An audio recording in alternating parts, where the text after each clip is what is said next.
예수님은 율법을 폐하려 오신 것이 아니에요. 예수님은 율법을 완전하게 하려 오셨습니다. 자, 율법을 완전하게 하신다라는 것이 도대체 무슨 말입니까? 지난 시간에 제가 말씀드렸어요. 일단은 완전하게 순종하심으로 율법을 율법 되게 하셨다는 거예요. 율법을 그렇게 완전하게 하셨다라는 말씀이죠. 또한 예수님께서는 그 율법을 완전하게 이루심으로, 성취해내심으로 율법을 완전하게 하셨다라고도 했죠. 그래서 예수님께서 지난 시간에 하셨던 말씀이 결국 따지고 보면은 뭐 이런 거예요. 나는 율법을 뒤엎는 사람 아니야. 나는 율법을 제대로 가르치는 사람이야. 그러니 내가 하는 말을 이제부터 잘 들어. 말하자면 이렇게 되는 것이에요. 워낙 예수님께서 가르치시는 말씀이 파격적이었기에 이 양반 이단 아닌가? 라는 의심을 가지고 있었던 그 당시 사람들에게 예수님께서 그렇게 말씀하셨던 것이에요. 어찌되었든 이제 예수님께서는 지난 시간에 제가 예고해 드린 대로 성도가 마땅히 지켜야 하는 율법, 말을 바꾸면 도덕법에 관한 말씀을 연이어 하시는데요. 그 가운데에서 예수님은 하나님께서 그 율법을 주신 본래 의도를 드러내십니다. 가령 살인하지 말라. 뭐예요?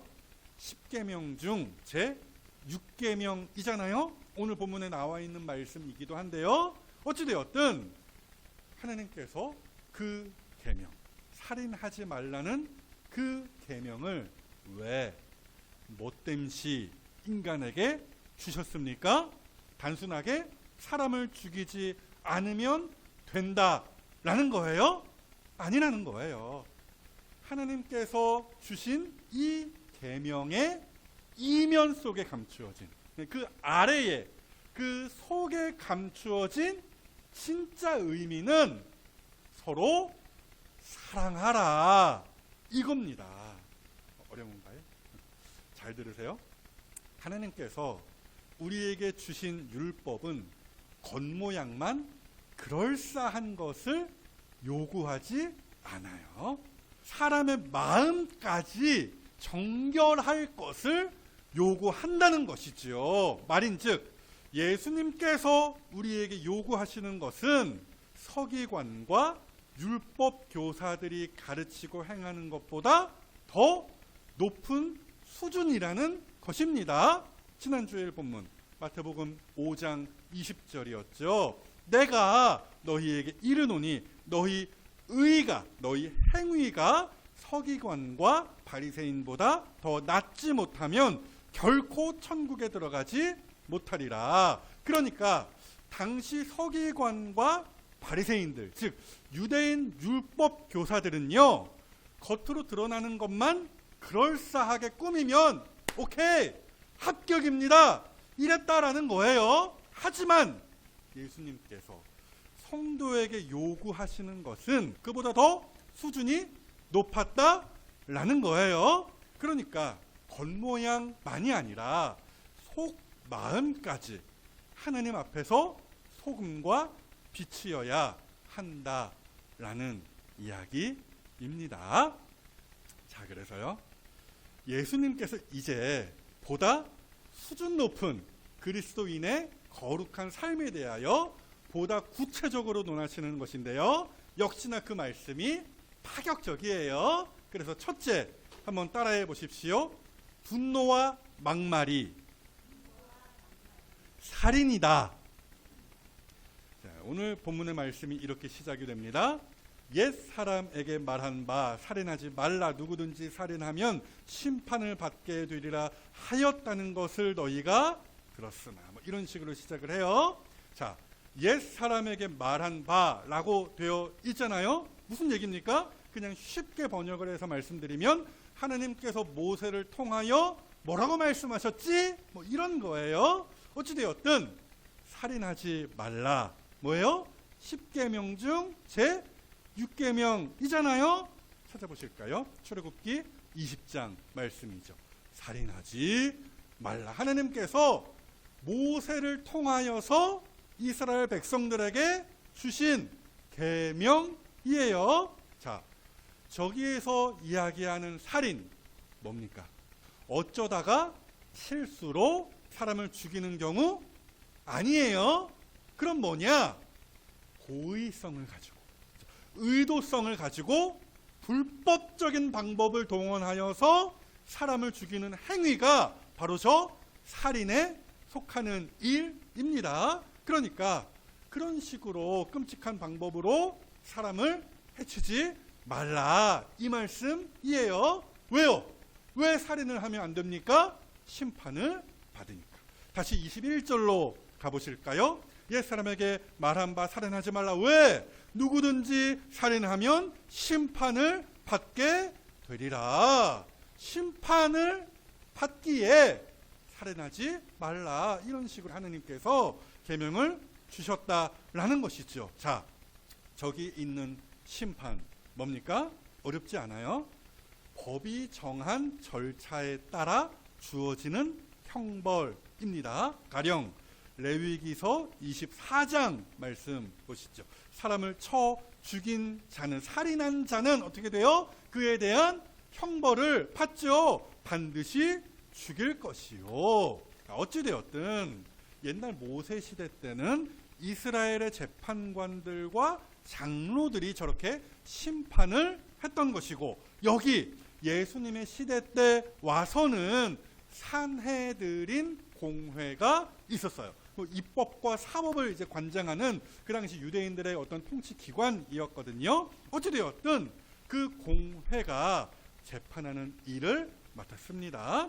아무튼지간에 지금껏 사람들이 말하기를 살인이라는 행위에 도달하지 않으면 오케이, 노 프라블럼, 그래, 너는 완벽하게 그 10계명의 말씀을 지킨 것이야, 이런 식으로 가르쳤다라는 이야기예요. 그러나 예수님의 의견은 달랐다. 그들과 달랐다라는 것이죠. 살인에 이르는 행위만이 아니라 지나친 분노와 악한 욕설까지 살인이라고 규정하십니다. 본문 22절이죠. 나는 너희에게 이르노니, 그러나 나는 너희에게 말한다. 이게 계속 이제 반복이 되거든요. 이 앞으로 볼 그 말씀 가운데에서 하나님이신 예수님께서 하나님의 권위로 지금 그 율법을 재해석을 해주시는 것이죠. 어찌되었든 형제에게 노하는 자마다 심판을 받게 되고, 형제에 대하여 나가라 하는 자마다 공회에 잡혀가게 되고, 미련한 놈이라 하는 자는 지옥불에 들어가게 되리라. 저기에 있는 라가 무슨 말입니까? 바보, 멍청이, 이런 뜻이에요. 미련한 놈, 쉽게 좀 번역을 해드리면 지옥에나 떨어져라 이놈아, 꺼져, 죽어, 뭐 이런 거예요.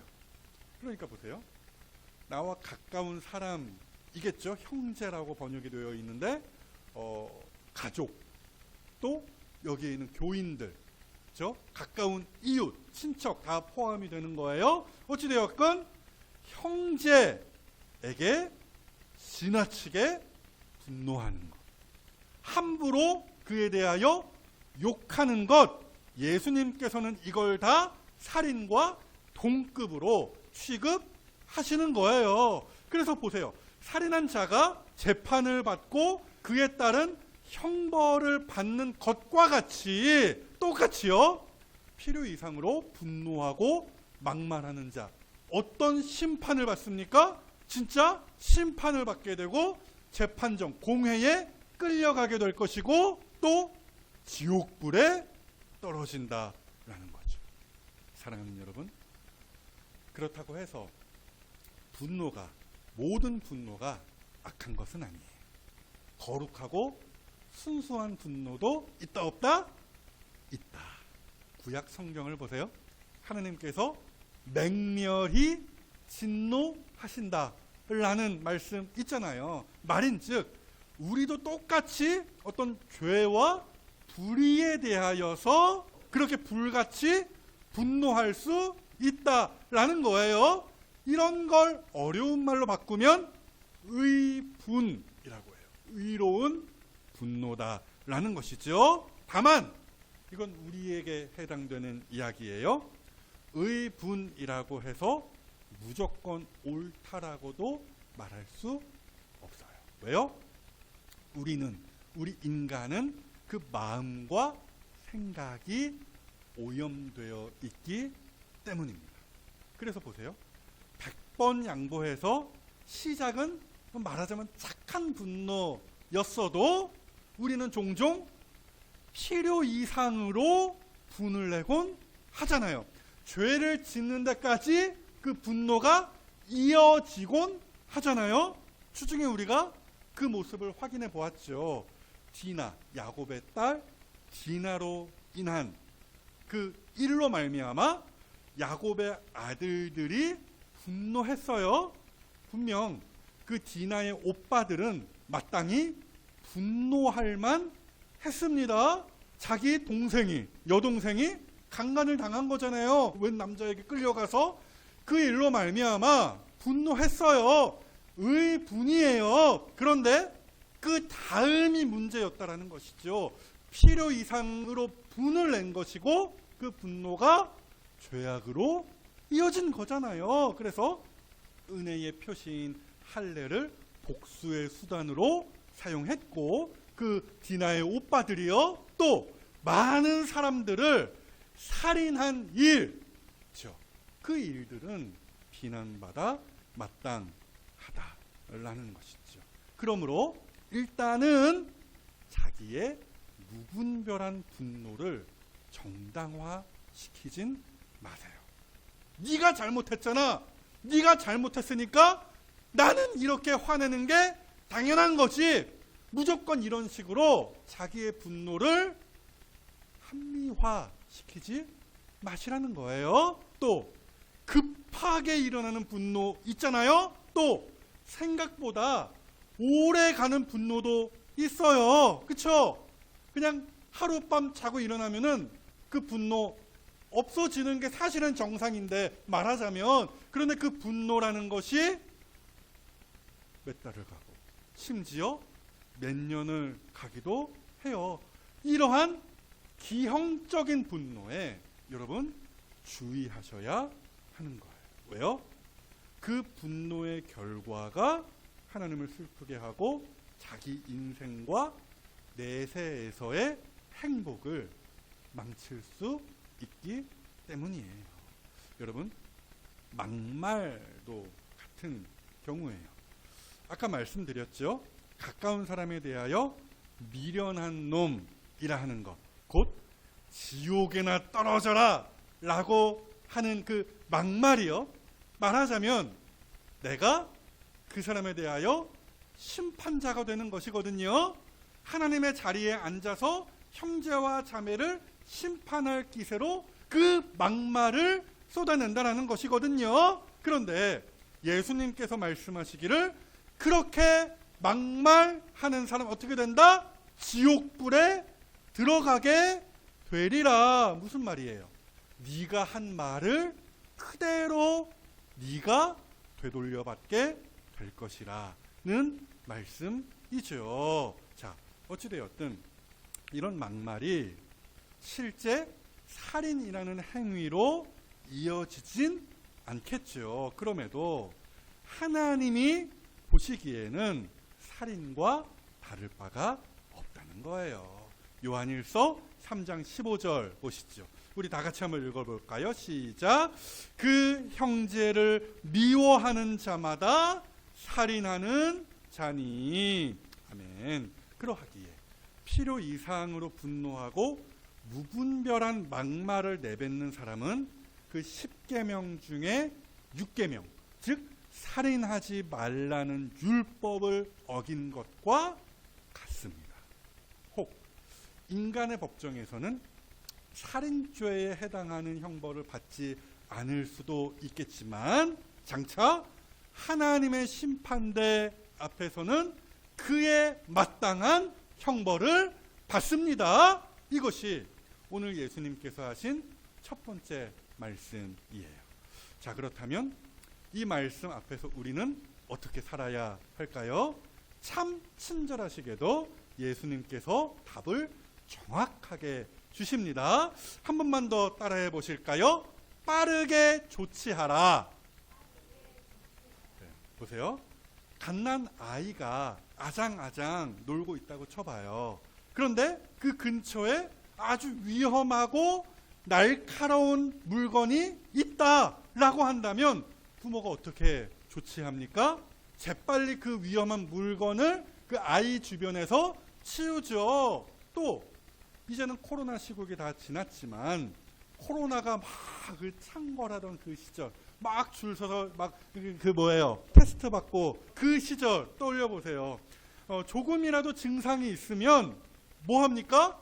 재빨리 코를 쑤셔보든 아니면 병원에 가거나 진단을 받고 약을 지어서 먹어야 하는 것이지요. 영적인 경우에서도 동일합니다. 빨리 조치를 취하는 것이 상책이다. 이 말씀이에요. 예수님께서 그 말씀 마저 하시는 것을 들어보시지요. 23절입니다. 그러므로 해법을 이렇게 비유의 말씀으로 주시는 거예요.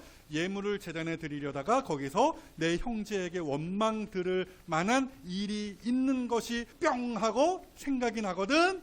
예물을 제단 앞에 두고 먼저 가서 형제와 화목하고 그 후에 와서 예물을 드려라.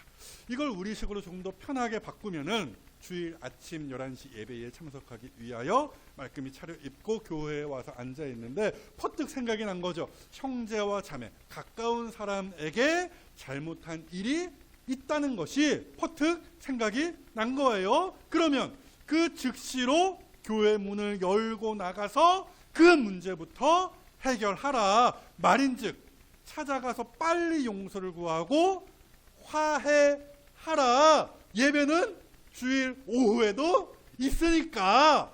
예수님의 말씀이 그거예요. 물론 착각하시면 안 돼요.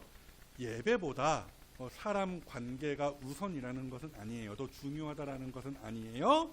그만큼 빠른 조치가 장땡이라는 말씀을 저렇게 극단적인 예를 가지고 말씀하신 것이죠. 또 하나, 이번은 불신자 혹은 원수와의 이야기인데요. 본문 25절 이하의 말씀이죠. 너를 고발하는 자와 함께 길에 있을 때에 어떻게 하라? 급히 사화하라, 화해하라 라는 거예요. 뒷말씀은 안 읽을게요. 저걸 각색하면 또 이렇게 됩니다. 내가 지금 돈을 왕창 꾸고서 갚지 않았어요. 그냥 얌전하게 갚지 않은 게 아니에요. 적반하장이라고 하죠. 무슨 뜻이에요? 잘못한 사람이 되려 큰 소리를 친다라는 거잖아요. 그래서 돈 꾼 사람이 돈 빌려준 사람한테 뺐지? 적반하장식으로 달려들었어요. 그래서 다툰 거죠. 그래서 이 돈 빌려준 사람이 법정에 나를 고발했어요. 고소했어요. 그래서 나는 지금 그 사람과 함께 나란히 법원에 가는 길이에요. 이에 예수님께서 하시는 말씀이 뭐냐? 야, 이 멍청한 거사. 가로치고 가로 닫고 그 말씀 없지만 어찌되었든 재판 받기 전에 법정에 들어가기 전에 빨리 그 사람과 화해해라. 무슨 말씀이라고요? 역시나 신속한 조치만이 살 길이라는 것이죠. 사랑하는 여러분, 악의적인 분노와 막말뿐 아니라 다른 사람에게 상처를 주거나 다른 사람의 기분을 상하게 하는 그 모든 행동, 말, 표정, 이것이 테러예요. 테러. 그만큼 위험하고 끔찍하다. 그러하기에 빨간 자동차가 삐요 삐요 내가 먼저 가 뭐예요? 불자동차 막 삐요 삐요 가는 것처럼 재빨리 그죠? 그 분노라는 화가 여기저기 번지기 전에 진화해야 하는 것이죠. 재빠르게 조치하는 것이 상책이라는 거예요. 에베소서 4장의 저 말씀 보실까요? 분을 내어도 그렇죠?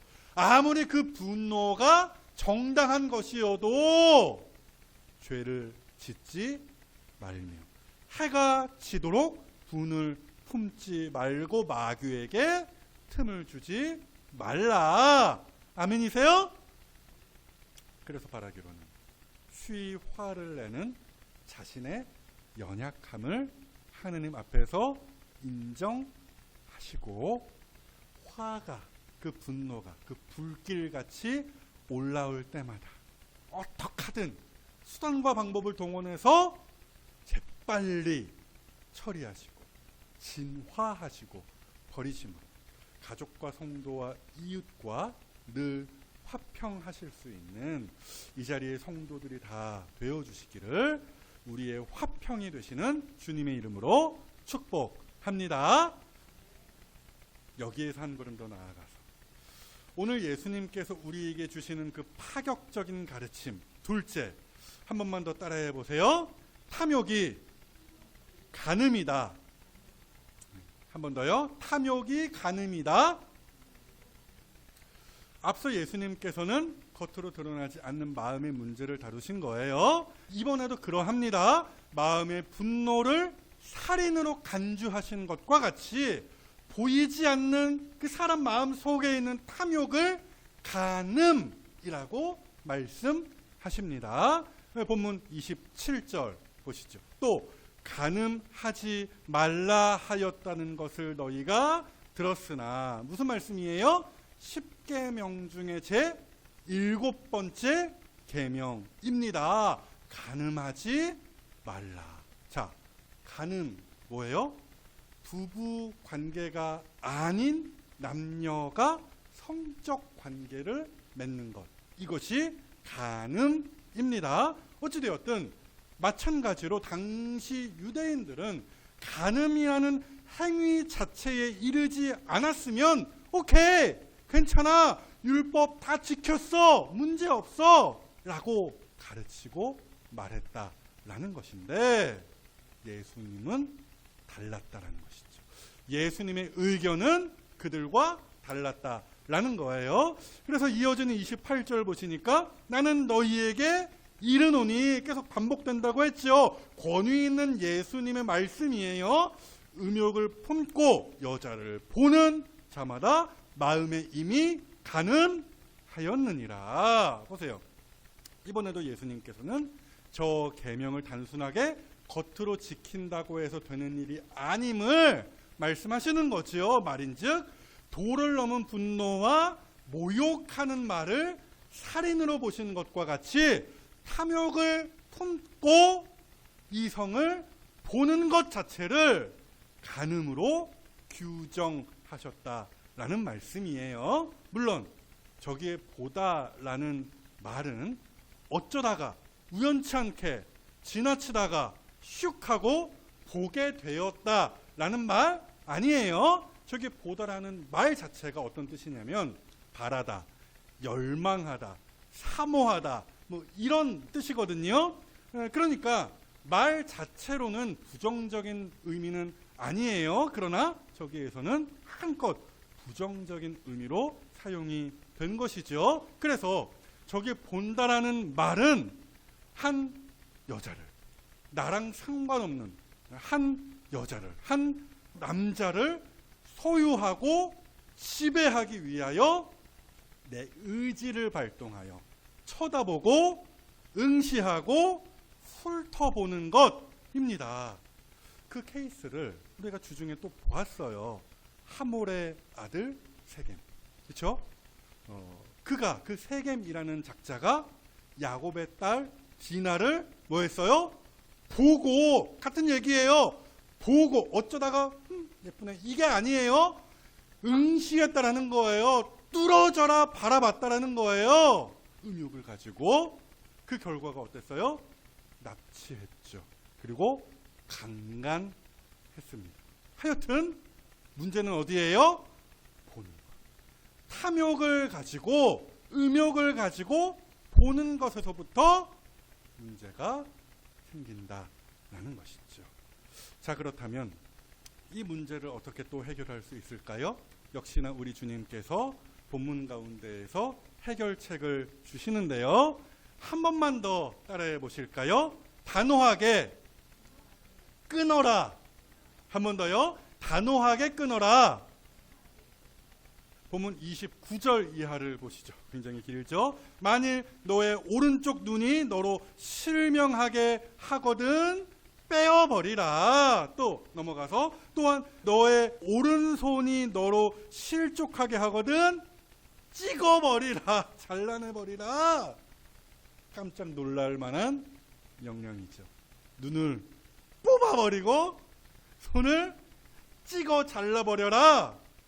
실제로 어떤 그리스도인은 저 말씀을 문자 그대로 받아들임으로써 자기 신체를 절단하기도 했다는데, 뭐 요즘 이야기 아니고 과거 중세 근데 그 수도원 시절 그때 이야기입니다. 아무튼지 간에 저 말씀은요 비유의 말씀이에요. 그러니까 실제로 육신의 어떤 한 부분을 절단하라 그 말씀 아닌 거예요. 사랑하는 여러분, 저 말씀은요 단호하게 자기의 욕심을 부인하라는 말씀입니다. 보세요. 더러운 것, 그렇죠? 그 모든 악한 것 어디에서부터 나와요? 사람의 마음 안으로부터 나오죠. 마태복음 15장 예수님의 말씀 들어보실까요? 마음에서 나오는 것은 악한 생각과 살인과 간음과 음란과 도둑질과 거짓 증언과 비방이다. 문제는 뭐다? 사람의 마음이다. 이 사실을 모르고 겉으로 드러나는 눈 찌르고 팔 자른다? 사실 따지고 보면은 그것만큼 어리석은 일도 또 없다라는 거예요. 그러하기에 우리는 무엇보다도 단호하게 내적인 욕망을 죽여야 합니다. 그 욕망을 싹으로부터 잘라내야 한다라는 것이죠. 사도 바울이 그것을 이런 식으로 표현했어요. 땅에 있는 지체를 죽이는 일이다. 보실까요? 골로새서 3장. 그러므로 땅에 있는 지체를 죽이라. 곧 음란과 부정과 사욕과 악한 정욕과 탐심이니 탐심은 우상 숭배니라. 사랑하는 여러분, 요즘같이 성적으로 추잡한 것들이 홍수처럼 넘치는 시대에 우리 모두가 듣고 행하여야 할 말씀이죠.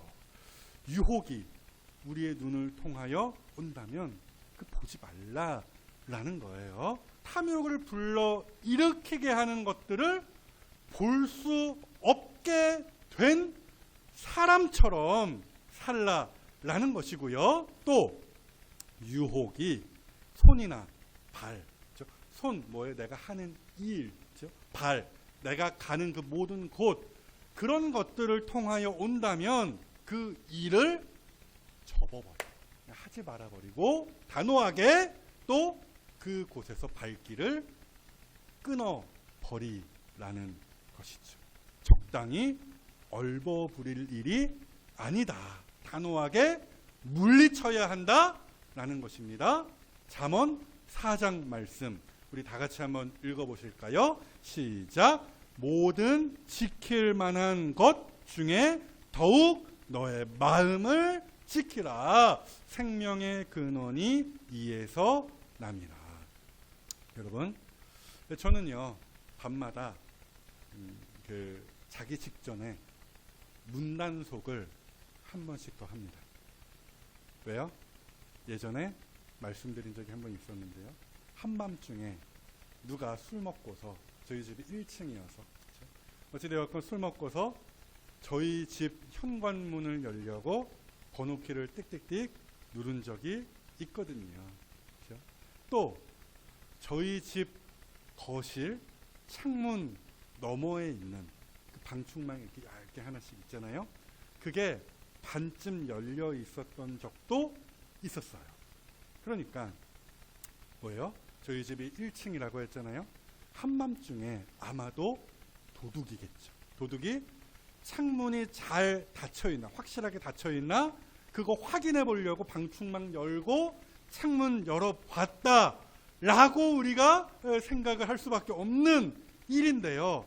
그래서 자기 전에 제가 가장으로서 항상 문단속을 철저하게 합니다. 마찬가지예요. 그리스도인은 마음의 단속을 철저하게 시도 때도 없이 해야 한다. 그 말씀을 드리는 거예요. 마치 눈을 뽑아버리고 팔을 찍어버릴 사람처럼 그 단호한 결심을 가지고 내 마음을 지키시라는 거예요. 내 마음에 있는 욕심을, 땅에 있는 지체를 죽이시라는 말씀이죠. 그래서 축복합니다. 보지 말아야 할 것에 대하여 눈을 감으시는 여러분들이 되시기를 주님의 이름으로 축복합니다. 그리고 할 수만 있다면 진짜로 봐야 할 하나님의 그 말씀에 대하여는 눈이 번쩍 뜨이는 은총이 있기를 주님의 이름으로 다시 한번 축복합니다. 정리하겠습니다. 솔직히 우리로서는 말씀을 쭉 들었지만 이 예수님의 말씀을 온전히 지킬 수 없어요. 그렇죠? 알잖아요. 나 자신은. 이 말씀 막 듣고 혹 막 은혜 받았다 할지라도 집에 들어가자마자 180도 달라지는 나의 모습을 매번 우리가 확인하지 않습니까? 허나 예수님께서 우리를 위하여 보내주신 그 성령님의 도우심 안에서 우리는 할 수 있어요. 마태복음 11장의 저 말씀 보시죠. 예수님께서 할 수 없어. 난 틀렸어. 이 사람들에게 주신 말씀이 저거거든요. 수고하고 무거운 짐진 자들아 다 내게로 오라. 내가 너희를 쉬게 하리라. 사랑하는 여러분, 오늘 주님께서 주신 이 말씀이 너무나 무거워 보이는 율법의 짐으로 보이겠지만 아니에요. 성령님께서 우리를 여전히 도우시기에 우리는 기쁘게 평안하게 그 예수님의 말씀에 대하여 순종할 수 있습니다. 그래서 바라기로는 예수님을 믿게 되고 회개함으로 변화된 성품을 가지고 소금과 빛의 사명을 세상 속에서 감당하시는 이 자리에 거룩한 신자들이 다 되어주시기를 우리의 보혜사가 되어주시는 예수님과 성령님의 이름으로 축복합니다.